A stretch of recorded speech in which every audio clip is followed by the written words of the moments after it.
Hello, collective. It's me, Patience, your favorite psychic spirit medium, host of Spirit News on Spotify, where we teach you about your non-physical energy. I'm here with my very own spirit team, always in tandem. The Guild of the Golden Triangle, Mish, Mirabelle, Mantis. We all have a spirit team, and from what I am told by my own angels, spirit guides, ancestors, loved ones, beings of love and light, everybody has up to 3. You can have more, but there's 3 assigned to you, and an arc and a guardian angel, and it represents past, you're the present, and then a future version of yourself, and they're all a part of your soul. They're all pieces of your soul, and they've all are part of your soul tribe, and you've all agreed to have the positions you have in this life. And I have mine with me, and I'm learning in real time how to communicate with them, how to trust their guidance, that it's always suggested. It's never dire or impulsive. It's always patient, it's always kind, it's always loving. It's never scary, it's never about fear, it's always about love. And we're here under the full moon, and I was just meditating to some shamanic drumming with my ancestors. I saw them when I do shamanic drumming.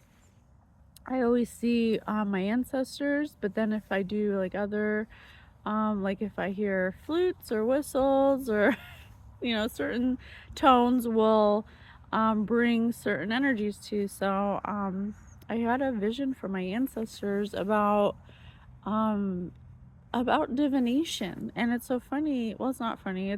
I've been guided to learn more about divination throughout history, and there's a lot of divination abuse in the Bible, and Spirit has really wanted me to kind of understand what's happening with divination abuse in today in our modern society, because just as people abused it back in biblical times, and even before, it's the same for today and all throughout time. There are people who are irresponsible emotionally, energetically, who will use divination as a way to make money or to have power over people, or you know we all have the gift of discernment. Our non-physical energy is what makes us psychic or intuitive. That is what the tool or the mechanism, and as to how we can pick up on certain intuitive hits. And without your physical vessel, that is what you are. You're pure positive energy having a human experience. So in your body, your intuitiveness is a gift. It's something to be utilized as a tool to help guide you, like a GPS system, and it's regulated through your emotions.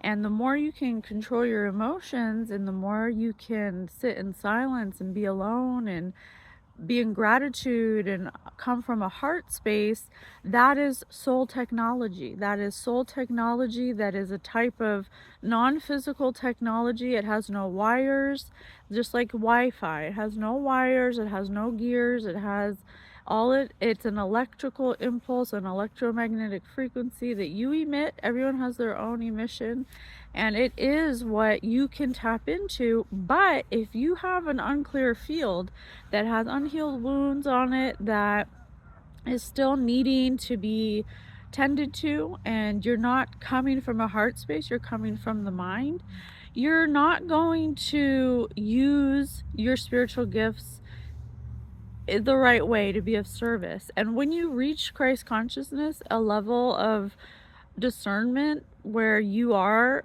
meeting the divine energy halfway, you don't even need divination. You don't need anything outside of yourself to communicate with guidance, with divine guidance. But Spirit wanted me to talk. They put this on my heart because they showed me a lot of people, and even just before I was guided to put this video on, they showed me a human who is watching readings, and this person has, when I watch their videos, and I'm not going to call them out or anything, but I did just watch their videos, and I can tell that they're distorted. They have a distorted view of themselves. I can tell that they're not coming from a heart space. They sought divination as a way to be close to God or to find some kind of clarity, but because they didn't think that they could do it themselves, they picked up divination, and they picked up an energy that matched them where they're at now. And that's why you shouldn't use divination unless you're in Christ consciousness. And even then, you don't even need it. You don't need it. And I'm learning how to read energy. I'm a childhood psychic. I was born psychic, but I repressed it for a long time, up until 4 or 5 years ago. So Spirit guided me to learn how to read energy through cards, through games, through dice, through numbers, through pictures, because it's about, when you're talking to Spirit, when you're talking to Divine Spirit, it's not going to be some obvious answer. They want you to do some of the work. They want you to figure some of it out. They're not going to give you all the answers and tell you to do this and tell you to do that. Everything is suggested, everything is patient, everything is kind, and everything is loving. If you start getting energies to start telling you that you're a psychic and you're a messiah and you should start getting money for your gift, and they start making your ego bigger, that's a sign, because Spirit doesn't do it in that way. Spirit lets you figure out that you're pure positive energy first, so you feel love for yourself first before you allow anything outside of you to tell you who you are.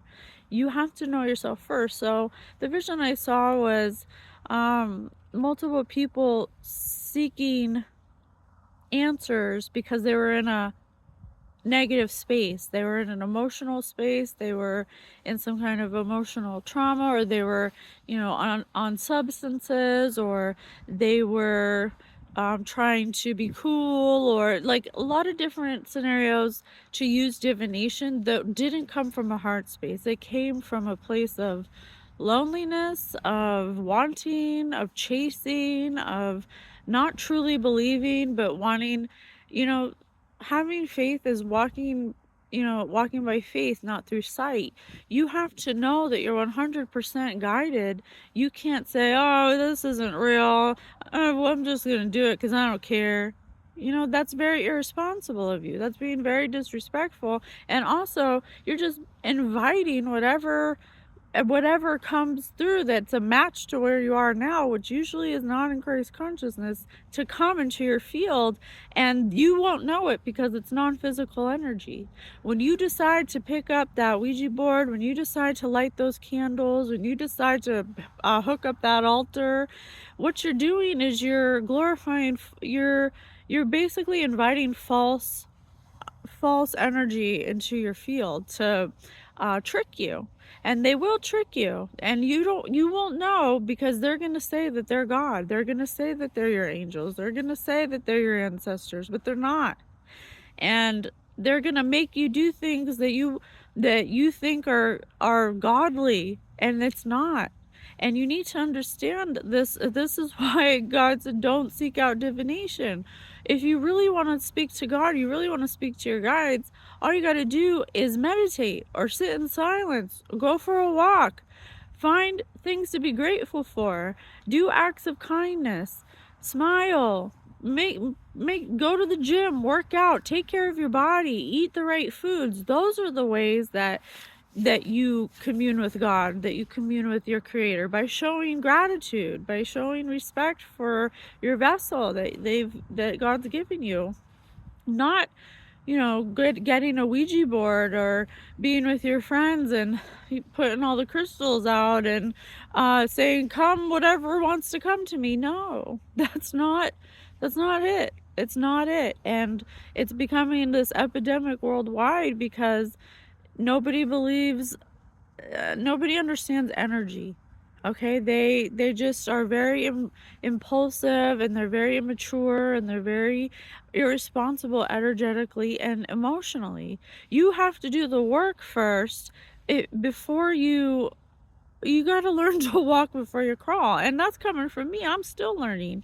You should never be done learning. You should never feel like you're done learning, or you know everything, or you read all the books, or you looked up enough spells online to know how it works. Spirit's been sending me a lot of people that are, Spirit sent me this one person on Facebook.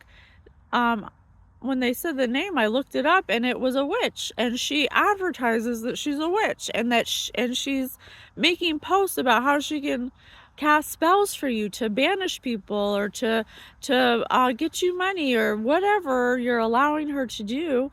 But you don't know her. You don't know where she's at energetically, and she should 100% not be doing spells for people and receiving money for it.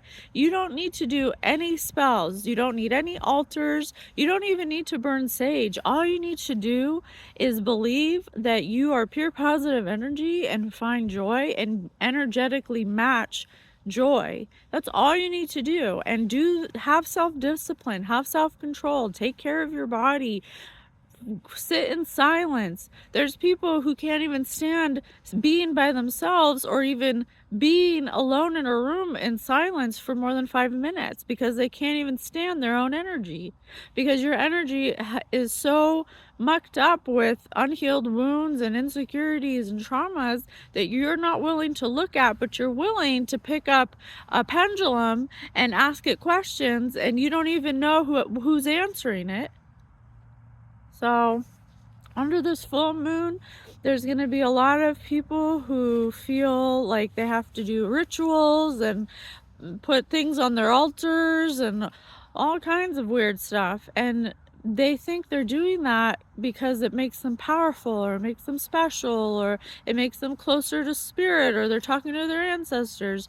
You don't need any of that to talk to your ancestors. When you create an altar, what you're doing is you're creating a gateway. You're opening up a gateway for anything to come through that matches your energy. And it ain't gonna be God, because God doesn't need an altar.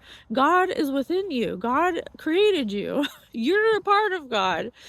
God gave you a piece of themselves so you could have a human experience, and so they could observe through your experience what it's like to be a human in this three-dimensional world, and how long it would take you to come back to Christ consciousness. When you create an altar and you do rituals under the moonlight, that's not God. In the Bible, it talks about how God said to burn this and burn that and sacrifice this and sacrifice that. Why would God need you, the creator of everything? Why would God need you to show that you are faithful to him, to burn their creations that they made themselves? God doesn't need you to do that.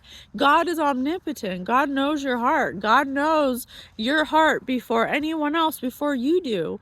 They don't need you to do anything to prove, other than give your time and your gratitude to the things that God has given us. To be here, to be experiencing physicality, your time, your discipline, your self-control, your joy, your gratitude. Those are the things. Taking care of your body, eating the right foods, being mindful of how you treat others, controlling your emotions, and co-creating, manifesting through your heart space. That's your soul technology. That is the technology that you have within you, that has been given to you by God. And when you give your power away to things you don't understand, and you openly invite energy because you don't understand energy and you haven't cleared your own field, you invite exactly what you ask for, because that's what you're a match to. And that's how it works. So I'm really passionate about this. That's why we created Spirit News for you. So any information we don't hoard information, we share it. We share it completely. And we'll never keep any information that's valuable for your soul ascension, ever. We share everything we get. We share the whole process that we've been going through, that's been given to us by our own spirit team. Not for you to do it like us, but for you to see that the way that we've been taught or the way that we're going is not the way. We need to understand energy on a fundamental level, because we're playing with things that we don't understand and then wondering why things don't work out for us, or why everything, everything's always like messed up, or there's always drama, or or we do like horrible things to each other. This is why, because we invite, and we don't tend to ourselves. We just look outside of ourselves for things to fix us, for things to hide the way we feel, for things to make us feel powerful or like we're in control. And that's just not, you're in control of nothing. You might as well just allow whatever's meant to be will be, because you just can't control things that way. So that was the vision I got on this full moon, sitting under the moonlight in this beautiful night. And I'm so grateful to be here, to be able to give the messages in this very unique way.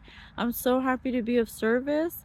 I ask you, God, to please continue allowing me to show up in whatever way is necessary to help the collective, to bring whoever needs my kind of healing to me, and I'll be happy to be of service. And I'm going to continue going out, finding things that are amazing, that I'm so grateful for. Like, for instance, did you know how many different kinds of sugars there are? There's coarse sugar, there's powdered sugar, there's granulated sugar, there's liquid sugar. Like, all of these sugars, someone was like, this is all made out of sugar cane too. Thank you, God, for sugar cane. I was like, what? And then what about flour? I'm at the bakery and I'm like, all the things that we make with flour that comes from grain. It's literally ground up grain into this fine powder. You add sugar and cream to it, and it makes lovely biscuits. It's like, what? And then you can add chocolate to it and blueberries. It's like, that's amazing. And then what about showers? Like, what? Hot, steamy showers? That's what? What about irrigation systems? You mean I can go to the bathroom and it actually like goes to a regulated place where it takes it away from the house? Like, what? And what about all the different kinds of flowers? Have you seen how many different kinds of flowers there are? Like, what? How did all these flowers get here? Who made them? They're so beautiful. And let's not even start about fruit and vegetables. What? Like, are you telling me I can eat this right now and it comes abundantly and I can recreate it, I can grow it, and I can have my own whenever I want? Fruit? Bananas? Blueberries? Strawberries? Oranges? What? It's insane. Pineapples? Don't even get me started on pineapples. I'm so grateful. I am so grateful. Have you ever eaten a juicy pineapple that you just cut up from that strange looking plant? Like, how do you even know you can eat that? Who's the first person that said, I'm going to eat this? And then they're like, oh, I'm so happy I ate it. It could have been poisonous. Incredible. Like, this world is incredible. And we're squandering it by focusing on the wrong things. So under this full moon tonight, or any full moon, don't do it. Don't set up your altar. Don't pray and call upon whatever it is that you do. Don't use your pendulum. Don't have a seance. Don't use the Ouija board. Don't go to the graveyard. Just stop. All you got to do is be in a silent room or put a soft melody on and meditate. And that's the fastest, closest way that you're going to receive what you're looking for. You're not going to find it in any of these things. All you're going to find is trouble. I'm telling you. So, I love you, collective. Bye.